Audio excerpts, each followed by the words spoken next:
Op 13 augustus 2019 zijn 2 van de 3 piekenstallen bij het bedrijf van Dries Braaksma in Nijenwie verlengd gingen.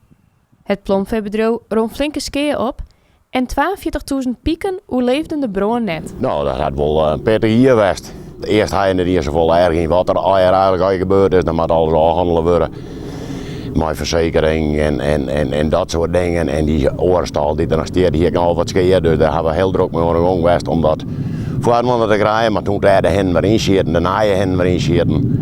Ja, toen begon ik eigenlijk te beseffen dat er toch wel heel wat gebeurd was. Toen kwam het eigenlijk wel wat op mijn hart en ja, wat er eigenlijk gebeurd.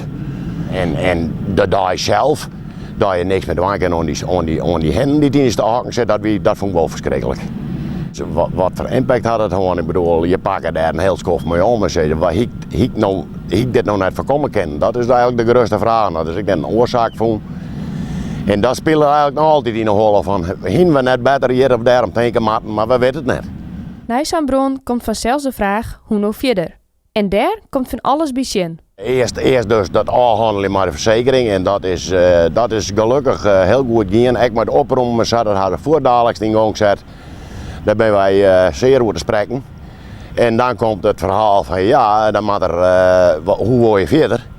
En wij hebben besloten om nou voor het beter leven in ISTR te kiezen. En ja, dan moet de hakken groter, want die hebben wat meer ruimte. Ja, en dan kom je wordt een bouwvlak en dan kom je in die procedures bij de gemeente en vergunningen aanvragen. En ja, ik hoop dat het nou in een ronde fase is. We hadden de natuurbeschermingswetvergunning is inmiddels verlengd, die laat nou erin zagen. Dus daar ben ik wel heel blij mee dat dat eigenlijk vrij vlot voor ons is.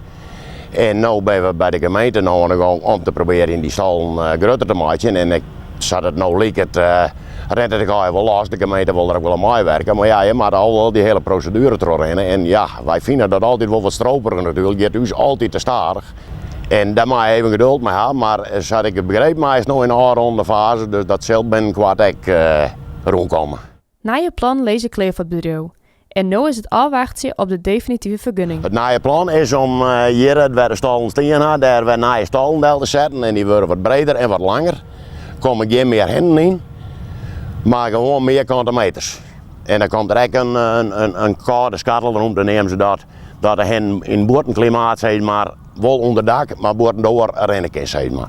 Dus nu wacht je op de definitieve vergunning en dan hoop je dat we na de vakantie weer aan de gang kunnen.